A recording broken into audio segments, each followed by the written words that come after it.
And I would like to introduce Lynn Holt, who will proudly introduce our speaker and our session for today. Thank you for joining us. Well, thank you everybody for being here, either on Zoom or in the Oak Room. And it's my distinct pleasure to introduce our speaker today, who probably needs no introduction to most of you. Dr. Oberlander has been a resident in Gainesville since 1971. And from 1975 until 2005, she was a professor of history at Santa Fe College, where she also served as honors program coordinator, associate chair, and then interim chair of the Department of Social and Behavioral Sciences. Dr. Oberlander holds a PhD in the history of American civilization from Brandeis University. Her special interest is American history with a particular emphasis on women's history. She has been very active in community efforts to heighten awareness of women's role in American life, working with both the Gainesville Commission on the Status of Women and the Friends of Susan B. Anthony. She has offered over 100 public presentations on outstanding women with a special focus on First Ladies, and has given many presentations to the ILR audiences, and undoubtedly many of you have heard her before. And so I welcome Dr. Oberlander, and take it from there, Dr. Oberlander. Thank you, Lynn. Thank you for that nice introduction, and hello to everyone, all my friends at ILR. It's always very nice to see you. Just about a year ago, I gave a lecture about women and the 2020 election for an ILR class that was on that election. And it is very interesting for me to come back and now look at what happened in 2020. So I'm going to start to share my screen. I've called this the power of women. When I gave the lecture last year, it was particularly timely and meaningful for me and for many others, because it was the 100th anniversary of women getting the right to vote. This is a photo of Alice Paul, who was the leader of the Women's Party, unfurling the suffrage banner at headquarters in Washington, D.C., after Tennessee had ratified the suffrage amendment, 19th Amendment to the Constitution, bringing it into effect. There were all indications that 2020 would be a momentous election for women in many ways. We had a woman of color as the vice presidential nominee on a major party ticket. More women were running for elected offices than ever before. They were running for Congress. They were running in state governments. Many activist women's groups had formed to promote female candidates. And although in the first decades after the 19th Amendment was passed, only a small number of women had voted, by the 1960s and particularly the 1980s, as you can see,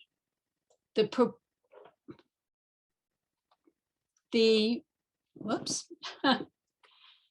my PowerPoint seems to have a mind of its own today, but if you can look at this chart, you can see that there was a steady growth in the number of women who voted. They are represented by the purple line here on this chart. And it started really to show up in 1980, when slightly more women than men voted. And it grew steadily until the 2016 presidential election. Now, you might not think that 63.3% versus 59.3% is much of a difference. But you have to realize we're talking about approximately 10 million more women voting than men.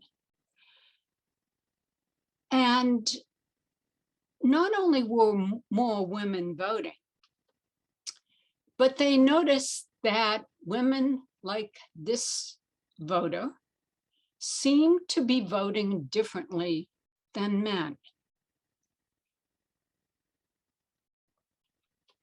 They called this the gender gap.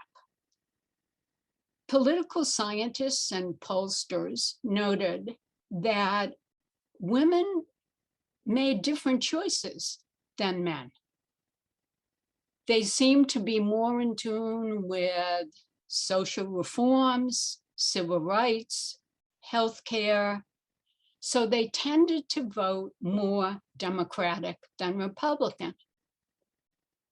Thus, the emergence of something called the gender gap definition. And the gender gap definition generally refers to the differences in the proportion of men and women who support a given candidate, usually the leading or winning candidate. In the 1952 election, a Roper survey showed that after that election, 58% of women had favored Eisenhower, while only 52.7% of men had favored Eisenhower. So Lewis Harris concluded it raises a real possibility that in the future, there will be a women's vote separate from men's. This was really the beginning of when you heard about the gender gap, and by 2016, 2020, everybody was talking about it. It was also true that as we considered what might happen in the 2020 election, and people looked at the gender gap in presidential elections, that they expected it to be even larger than this one. Women are represented in blue and men are represented in yellow, and you can see that there's a pretty sizable difference in terms of the percentage voting for Democratic presidential candidates. And actually, in the election of 2016, Trump received 52% of men's vote in total and only 39% of women's vote in total. So there was a large difference between how men and women voted for President Trump and Hillary Clinton. There had been a surge in women's activism over the last few years. We all remember the Women's March in January of 2017, when hundreds and thousands of women demonstrated in the Capitol. And in the 116th Congress, elected in 2018, there were a historic number of women who ran and were elected. You can see it on this very clear graphic. 23.7% of women were part of the 116th Congress elected in 2018, and only 5 years before it had been under 20%. So hundreds of women had expressed interest in running in 2018, and many of them were elected. It was also true that we had had several women present themselves as Democratic presidential candidates. So with all of this excitement and interest and the 100th anniversary of women's suffrage, as I mentioned, people predicted that when women went to the polling place in 2020, there would be a gender gap that would really be almost an abyss, a chasm. These were the headlines that came out. Brookings Institute called it the year of the woman voter. Future is Female, How the Growing Political Power of Women Will Remake American Politics. An Atlantic article, 2020 Will Be a Women's Election. Derek Thompson in the Atlantic, in 40 years that the gender gap has gone from a non-entity that didn't even have a name to one of the most important fault lines in American politics. An article in the Intelligencer just a few weeks before the election said, quote, "The 2020 election will witness the largest gender gap in partisan preferences since women gained the franchise." That was Eric Levitz. One of the CNN reporters said that the poll showed a 25-point difference in how men and women were expressing their possible voting in the 2020 election. So there it was, the idea that it could be record-setting, this gender gap, and you could not open a newspaper article in the month leading up to the 2020 election without seeing an article about women voters. They would say women will decide the election, women voters are fired up, one after the other. There was also a particular focus on this group, suburban white women voters who had definitely helped Trump to victory in 2016. And there were signs that there might be a change. Headlines such as, quote, "They voted for him and now they regret it," unquote. "The revenge of the wine mobs. Why suburban women have changed their mind." So there was an expectation here that there would be a movement in this group of women voters. These are the kinds of photographs you saw. Here is a Republican suburban woman holding up a sign for Joe Biden. In addition, you couldn't neglect the attention that was paid to the potential impact of Black women voters. Black women voters traditionally have been a reliable source of support for the Democrats. They vote in large numbers, and it was expected that they would be important. Here is a chart in which you can see how voter turnout among women of color varies. And if you look at the top, the presidential election, you can see percentage of white women who are eligible to vote, who turns out is 67%, Black women 66%. In other words, a high percentage. And it is the highest percentage among all women of color. It is true if you look at the midterm elections, Black women turn out. That's the bottom line. This was a headline in the Washington Post that caught my attention. Black women in politics, no longer a first, they are a force. They had voted in huge numbers for Hillary Clinton, and it was very much expected that they would have an impact in 2020. So what actually happened in the 2020 election, and what actually happened in terms of women's vote?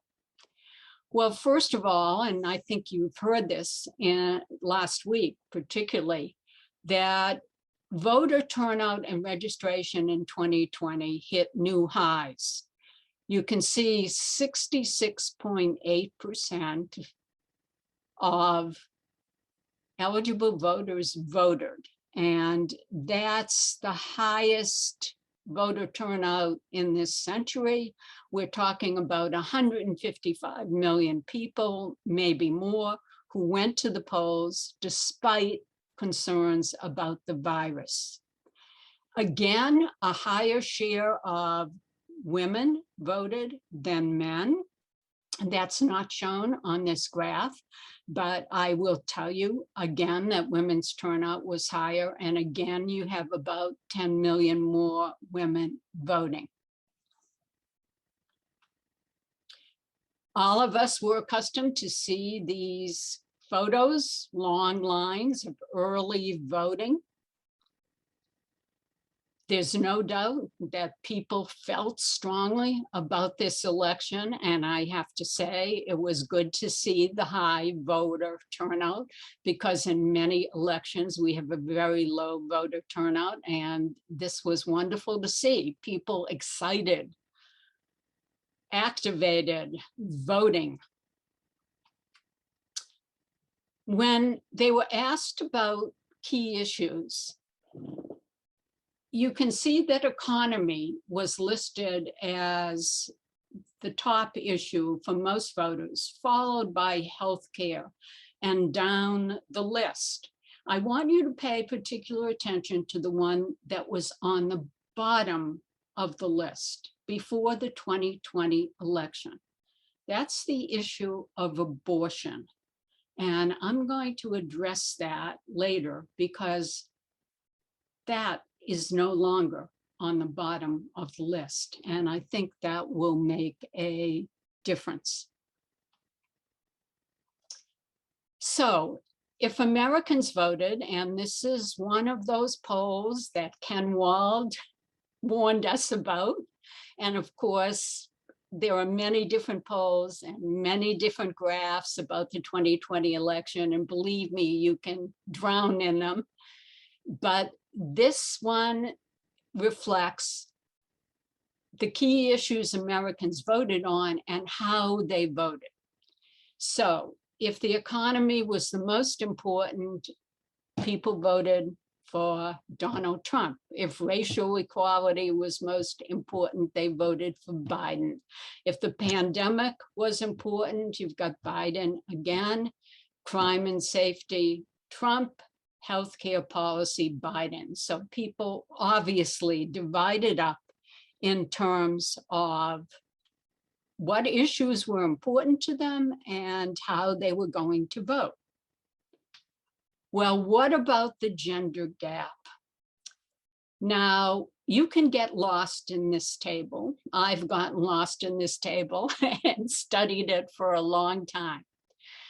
And although the headline says the gender gap narrowed among white voters, this is actually a reflection of the gender gap in general, and then it is broken down by race. So I'd like you to look to the right at 2020. Now, at the very top line, you've got the total of voters for Biden and Trump. Then go down to men and women, okay? 55% of women voted for Biden, the winning candidate, 48% of men. That's only a 7-point difference. That's not a chasm. That's not a historical gap at all. In fact, it's less than the gender gap was in 2016. And this took many people by surprise, including me. I will admit, I had been influenced by what everyone was saying, and I certainly expected, with a woman on the ticket of one of the major parties, that the gender gap would be larger, but it was not. Now, another interesting part of this chart, of course, is if you come down to white men and white women, and you look at what happened here. Glance to the left, and you will see that in 2016, 62% of white men voted for Donald Trump. In 2020, that went down to 57%. So Trump seems to have lost support among white men. Biden gained support among white men, which is another reason for the gender gap being narrower. Look at the column of white women. 2016, can see 47% for Trump. 2020, 53% for Trump. In other words, if Trump lost some ground among white men, he seemed to gain it among white women. So the posters and the analysts were left scratching their heads. And I suspect many of you will be after I'm finished with my presentation today. Of course, they're still analyzing, they're still doing graphs, they're still counting, they're still trying to make sense of what happened in 2020. But the bottom line that I want you to keep in mind is that the gender gap narrowed and that Biden made inroads among white men and Trump gained among white women. It's interesting when you look at white men, and it's one of the reasons I was suggesting to Lan that you might have to add another session about male voters. What the analysts and political scientists have found so far in analyzing the data is that Democratic support among military veterans went up, that Biden definitely made inroads among veterans. He made inroads among married men in general. And people have speculated that this is because perhaps Biden was a more acceptable candidate to men than Hillary Clinton was. There may be many complex factors for this. So if you look at the Democratic vote share of selected groups of white voters, at the risk of confusing you even more, if you look at, for example, the third from the left set of columns, white college women, this is a group that has been moving steadily towards the Democratic Party. And there's no doubt that Biden did very well among white college women. He also did well among white college men.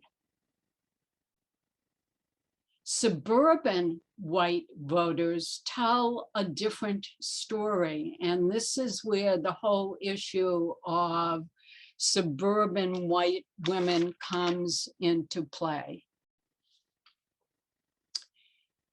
Now, when you asked women how important this election was, and there have been lots of surveys of this, I'm quoting from a research project called Gender on the Ballot, which comes out of American University and is part of their gender studies program and the Barbara Lee Foundation. And they did a survey of slightly over 800 voters who supposedly were very representative of women. And this is what they found. For women, the 2020 election was consequential. Over half of the women surveyed said it was the most important election of their lifetime. And a further 36% said it was more important than most elections. The presence of Kamala Harris on a major party ticket was meaningful for the majority of women overall, no matter which party, though her impact differed according to political preference. So 60% of women expressed excitement about having a female vice president for the first time, including close to 1 in 3 Republican women who would vote the other way. Harris's presence on the ticket was highly motivating for Biden voters. not as highly motivating for Trump voters. A majority of women still believe there are too few women in elected office. But there's a stark difference of opinion based on party identity, with 58% of Republican women voters believing that the current number of women in political office is about right, compared to only 23% of Democratic women. Okay. Now, if we look at the percentage of white women voters per candidate, this is just another way of my showing you that Trump improved his standing among white women voters from 2016. And from what we can gather, non-college educated white women and evangelical white women voted for Trump in huge majorities.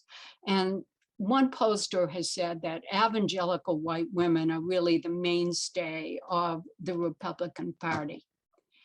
Suburban white women, for the most part, stayed with Trump. The exit polls vary, the data is still coming in, but all trends seem to indicate that this group stayed in their support of Trump, except for women with college degrees. And women with college degrees, and you heard some of this last week, that people with college degrees tended to vote Democratic. And so there was a shift in terms of how white women with college degrees voted. And then we come to the role of Black women. As you've seen, they are generally very highly motivated to vote. And over 90% of them voted for Biden. But it's not just that. If you look at the 2020 election from whatever angle you choose, you cannot but be impressed with how organizations of Black women in cities that were crucial for the Democrats organized, registered, and delivered the turnout. You can look at the battleground states, and people are starting to look at the battleground states. And if you look at the battleground states, for example, in Michigan, Biden won Wayne County, which includes Detroit, by almost 600,000 votes. That's a lot more than Clinton took in that county. And many of them were votes of color. In Wisconsin, Biden won Milwaukee City, Milwaukee County, which has, again, a very large Black population. And he gained votes over Clinton. It was a similar story in Pennsylvania. So when you look at the role of Black women voters, you have to talk about what happened in the battleground states and the increase in voting that was brought about by the efforts of so many incredible organizations. This was an editorial headline in the Los Angeles Times. Black women got Biden elected. Of course they did. And you have to talk about Stacey Abrams and about Georgia. The margin of victory in Georgia after several recounts was less than 13,000. It's 12,670 votes, I believe, is the margin of victory. I mean, think about that. It's only a small slice of the football stadium here in Gainesville. It's a close election. And you cannot talk about the Democratic victory in Georgia without looking at the role of Stacey Abrams. Some of you may remember that she ran for governor in 2018. She lost to Brian Kemp, and she started something called the Fair Fight Action as a result of some issues about that election. And Fair Fight Action dedicated itself to registering underrepresented voters. It is calculated that Fair Fight Action has registered 800,000 new voters. That's a lot of voters. And it's important to understand what happened in Georgia. But Stacey Abrams wasn't the only one.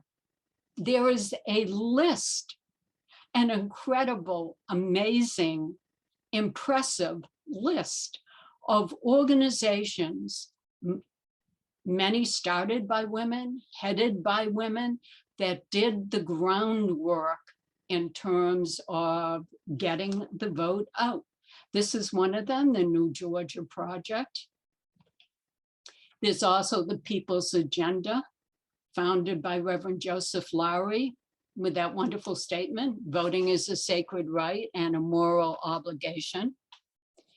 We've got Georgia Stand Up. You've probably never even heard of it, but this organization was founded in 2005. It has been a long, steady, slow, impressive road to getting people registered to vote and turning them out. There's Higher Heights for America. This is a political action committee that's dedicated to electing more progressive Black women at the federal and statewide level. And they're going after the mayor's race in America's 100 most populated cities. Black Voters Matter co-founder LaTosha Brown.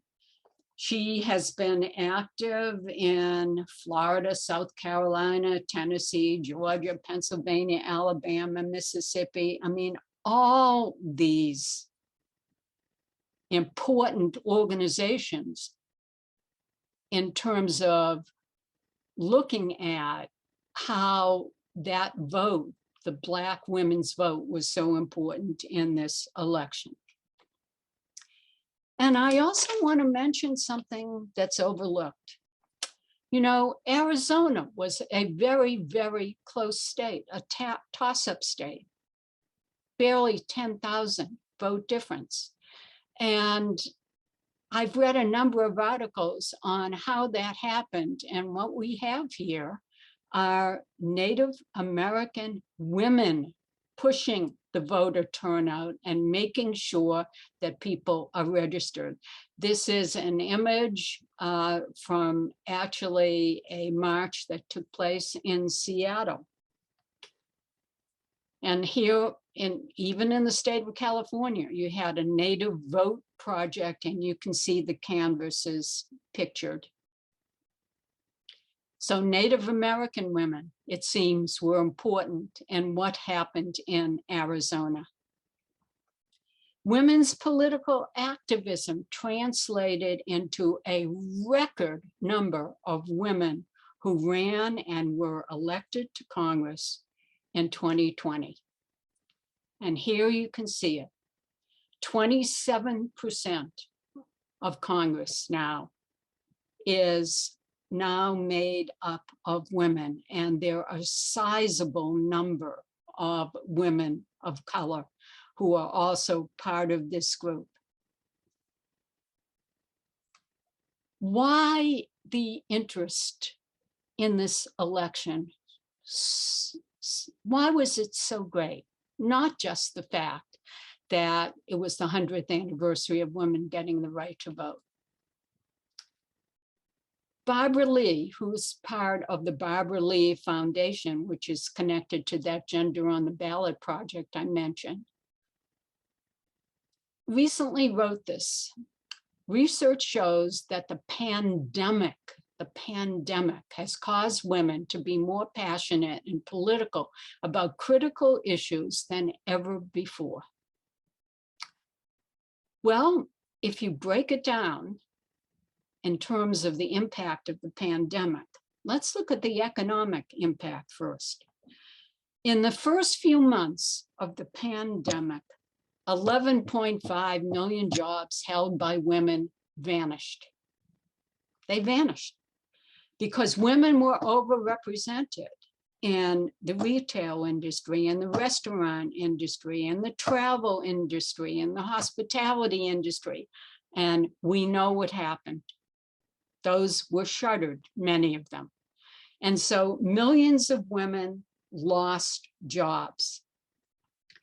Women are saying still that their economic situation has become worse since the pandemic, that it's affected their careers, it's affected bonuses and promotions and everything else. There are millions of women who still have not gone back to work. The labor force participation of women right now, from what I've read, is lower than it's been in decades.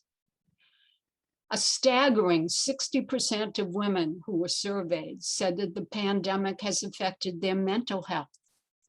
And this is even higher among women who are younger than 40. And we all can understand why. Many women had to balance jobs and virtual schooling.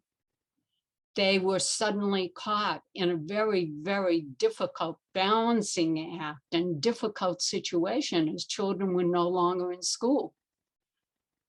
That led them to the issue of affordable childcare, and many childcare organizations closed down. They lost the people who worked there. And so childcare became a major, major issue for women.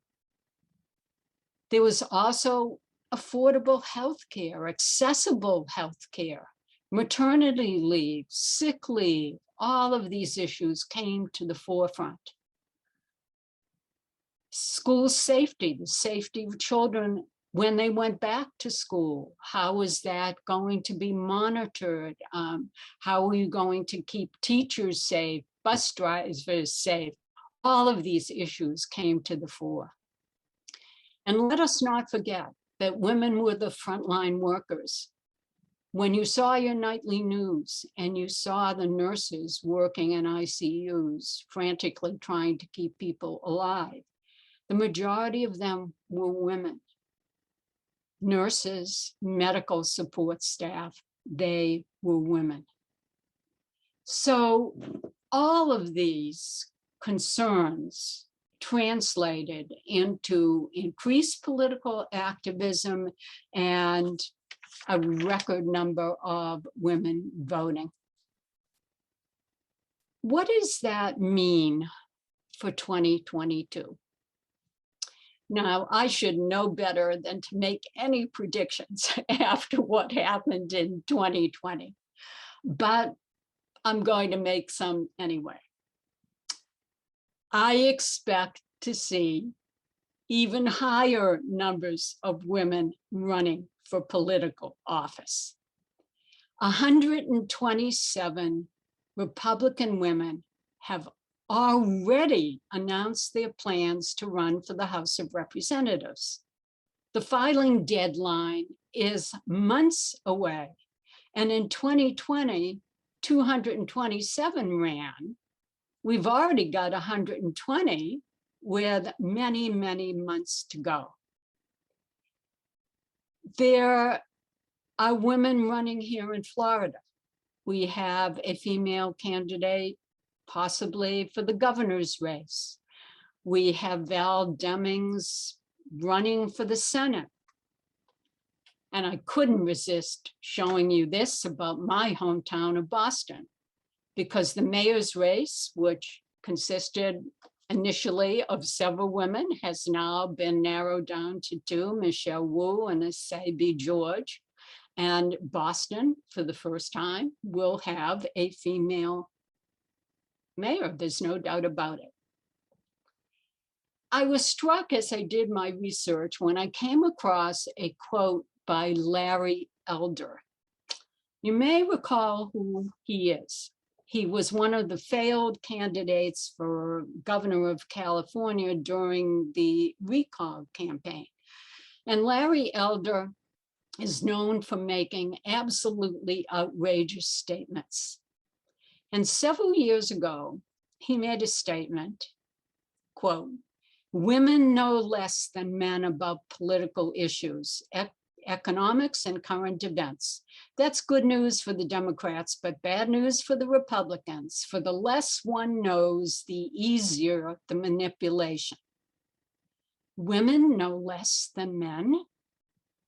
Perhaps if he still believes this, he must be living on another planet.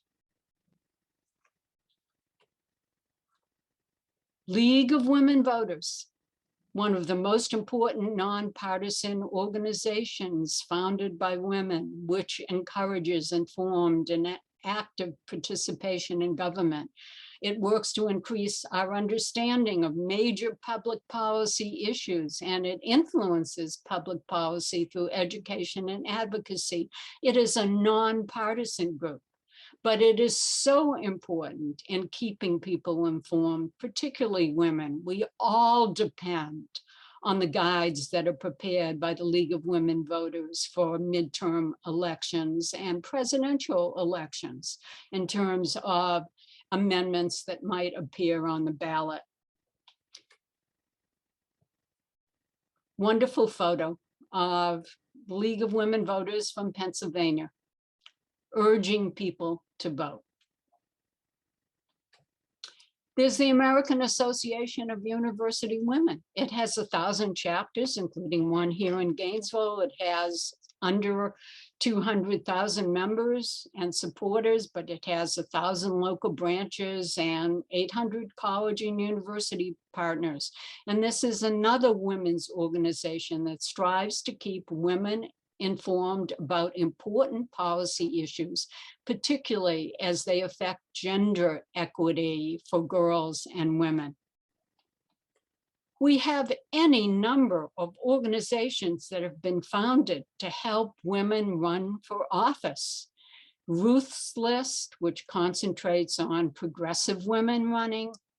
Emily's List, a similar kind of organization that's been around for a long time, raising money, endorsing candidates, urging women to run. We have Maggie's List, which helps to support conservative women candidates. And I must tell you, in 2020, women donated more money to political candidates than they ever have. I think in 2020, there will still be issues that 2022, there will still be issues that are prominent for women that will be familiar to you. There was a recent headline in the Washington Post. The economic recovery is getting messy. Just ask women. And that refers to the fact that many women's careers and jobs have been upended by the pandemic. Now, I can't predict what it will be like by 2022, but I think that issue may still be around.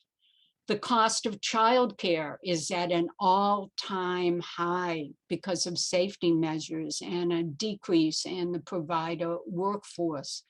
We know that women get concerned, very concerned about issues that affect their children. This is a very recent photograph of protesters outside a Florida school board taking issue with a mask mandate. And we know how controversial that has become even here in Alachua County. And we have seen women demonstrate on both sides of the issue. But there is one issue that I suspect will come up in 2022 that was not there very much in 2020. It is the issue of abortion law. And here you can see protesters in Houston, Texas, after the very restrictive law was passed in Texas, essentially making it almost impossible for women to get legal abortions in that state. Pay attention to the age of the protesters you're seeing. This is what struck me.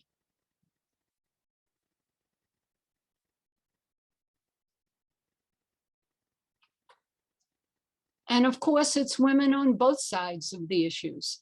On the left, you have a group of pro-choice women.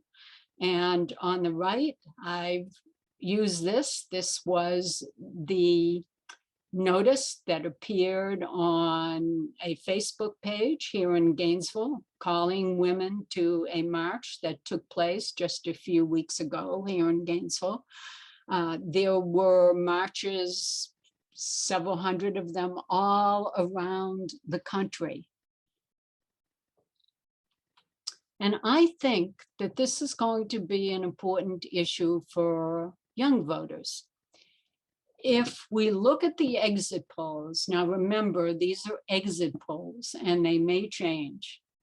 You can see how younger voters tended to vote Democratic. And we're talking about the growing importance of Generation Z, born from 1997 on, and Generation X, born from 1981 to 1996. We're talking about these people and whether they will become even more politically active than they are now. And it seems to me that abortion is an issue that will galvanize young voters very greatly. And perhaps that will make a major difference in upcoming elections. And of course, you have to talk about Black voters, Black women, and what they plan to do in 2022. And this group, which is connected to Higher Heights, has said that they intend to mobilize Black women all across the country to activate their networks, give them the tools to raise their voice, cast their vote, flex collective voting power. It's the leading independent and trusted voice for Black women leading up to and beyond Election Day 2020.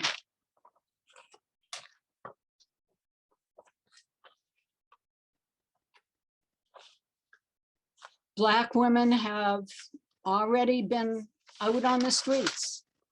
They were demonstrating this summer in Washington in terms of healthcare issues, minimum wages. This is the Women's Moral Monday March on Washington. It took place on July 19th, 2021. Some of you may know that that month in July is when the Seneca Falls Convention took place in 1848, which is considered the official beginning of the women's rights movement. Here we have Representative Joyce Beatty. She's chair of the Congressional Black Caucus, and she led a march and protest also in July in terms of asking for guarantees for voting rights. As you can see, their T-shirts protect our voting rights. They are very vocal, very important. So, what shall I say about 2022? There is no women's vote per se. It is true that gender matters, but women are not a monolithic group of voters. They are affected by race. They are affected by religion. They are affected by education. There are many complicated factors and nuances that explain how women vote. As Clea Guthrow, who was connected to the Center for American Women in Politics at Rutgers said, quote, "There is no singular sort of women's vote in the American electorate. Yes, women are more likely to vote Democratic than men. But once you look at gender data by race, age group, education, religion, there are really big differences. So you have to take into account the nuances, the complexity, the details of women's vote. Nonetheless, I would say that in 2022, you are going to see a record number of women running for political office again. And you are going to see the importance of the women's vote. Thank you very much. Thank you, Dr. Oberlander. Julianne, you may want to draw attention to the chat. There's an exchange there. Yep. Barbara, I don't know if you can see the chat on your end. I can read it to you if you'd like. Let's see if I can see it. Okay. The women in worked in 2020 and those that will come after can inspire us all to keep on working actively.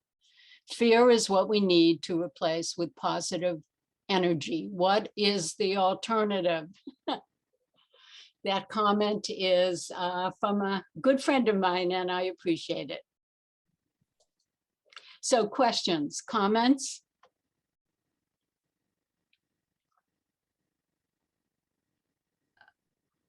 Any questions? I might start out. Good. And maybe this will get the ball rolling.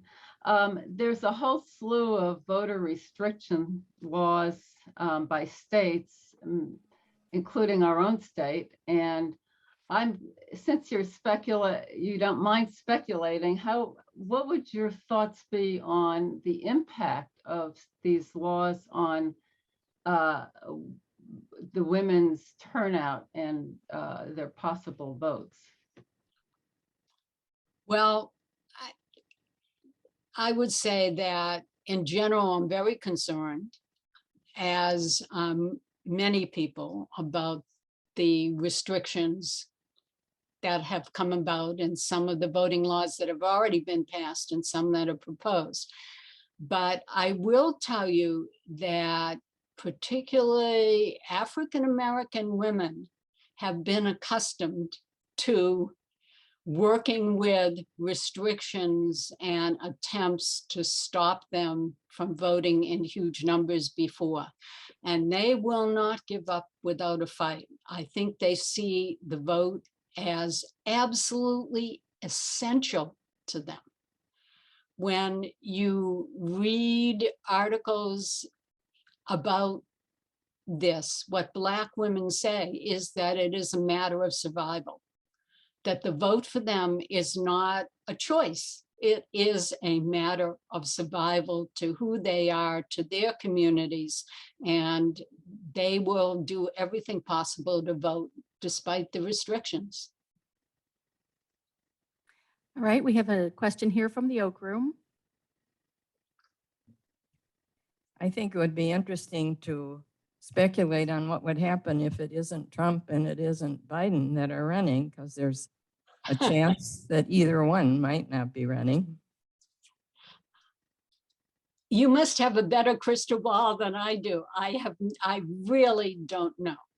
You're the wisest among us, Barbara. Come on. I really find it hard to speculate on that. I mean, from everything we're seeing now, it looks like Trump wants to run again.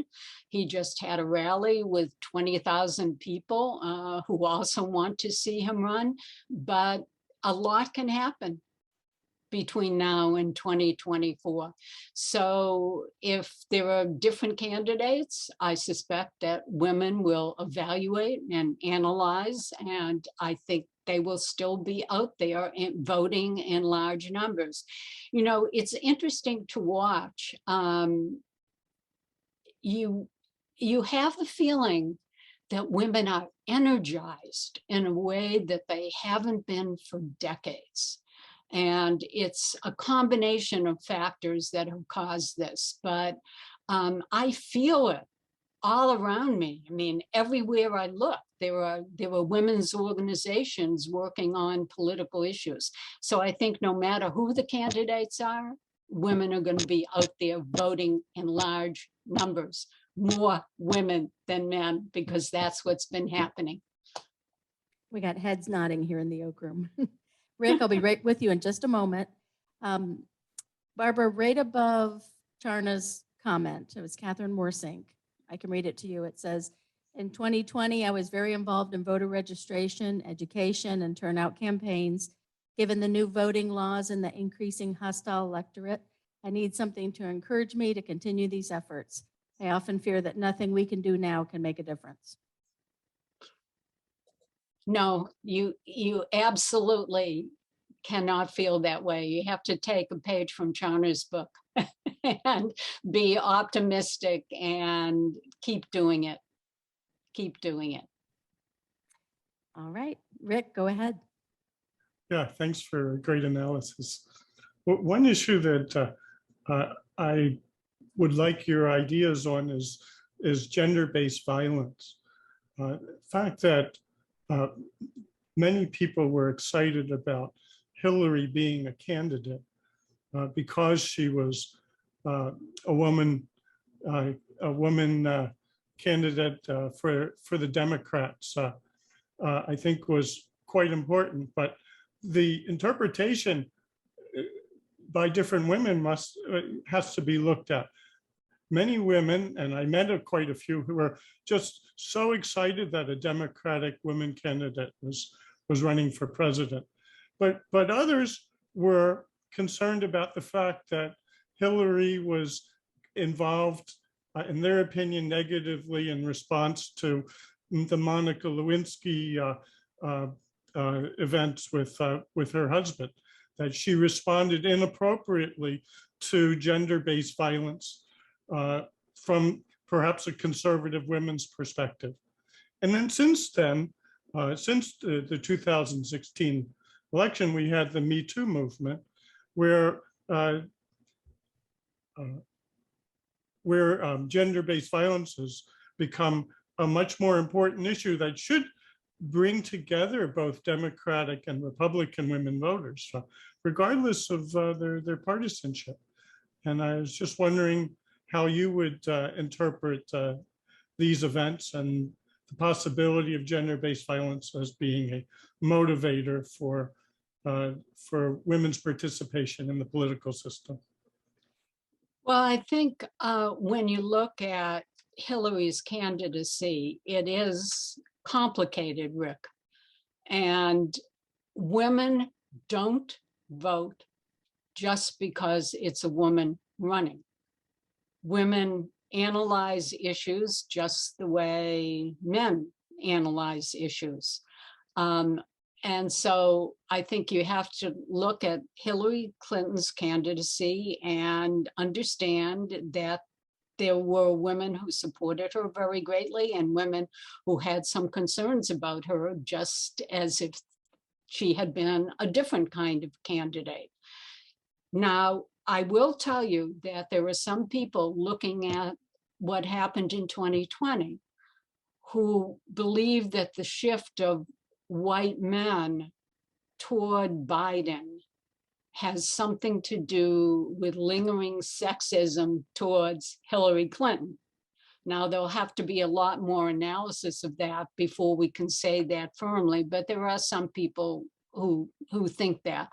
In terms of the Me Too movement, I think that has energized women, particularly young women, and that's a group of women to watch. Younger women coming up now in greater numbers to vote and what's important to them. I think that's going to be a very important factor.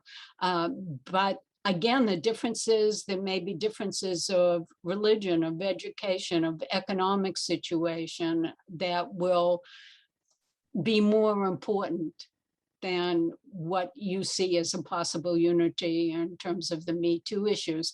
You know, I heard Susan McManus, and many of you also heard her at the Friends of Susan B. Anthony luncheon, saying that because Florida is such a tight state right now in terms of registration of Republicans and Democrats and women and men, that you couldn't win an election in Florida without paying attention to women.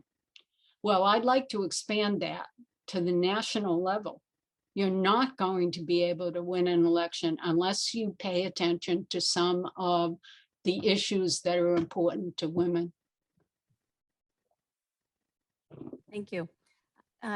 Alice Gridley in chat says, you've given us a lot to think about. The changes in voter laws are the biggest shock and very worrisome. What is the best way to counter? Get out there and vote despite everything. Update your registration, work around them, get out there and vote. You saw the lines, well, one photo of the lines in 2020. People lined up, and also another way of doing this is being part of the challenge to some of these voter registration laws, and they are being challenged. Okay, Holly, go ahead. I see you, Mary. One moment. Holly? Yes, thank you, my friend, for your usual good presentation, creating lots of thoughts. I wondered if you'd speak for a moment about one of the concerns that I think can impact voting too is we see this in Washington more, I think, than locally, but what is an apparent split in terms of the Democratic Party women on the very liberal progressive side and the moderates, and then the more conservative Democrats, to the point of AOC and Jayapal confronting Nancy Pelosi. Not that I see anything wrong with confrontation, but the split in the party. And is that your prediction that this will impact the actual support of certain candidates, which could split the vote of the women? I think you're right, Holly. It can happen. But, you know, there are differences within the Republican Party in terms of women too. So, I mean, it can balance itself out, but there's no doubt the Democratic Party has always been a patchwork of different groups held together with Scotch tape. And it's been that way since in the 20th century. It was always that way. And we have that difference magnified now. It's magnified among women because they're more represented in Congress.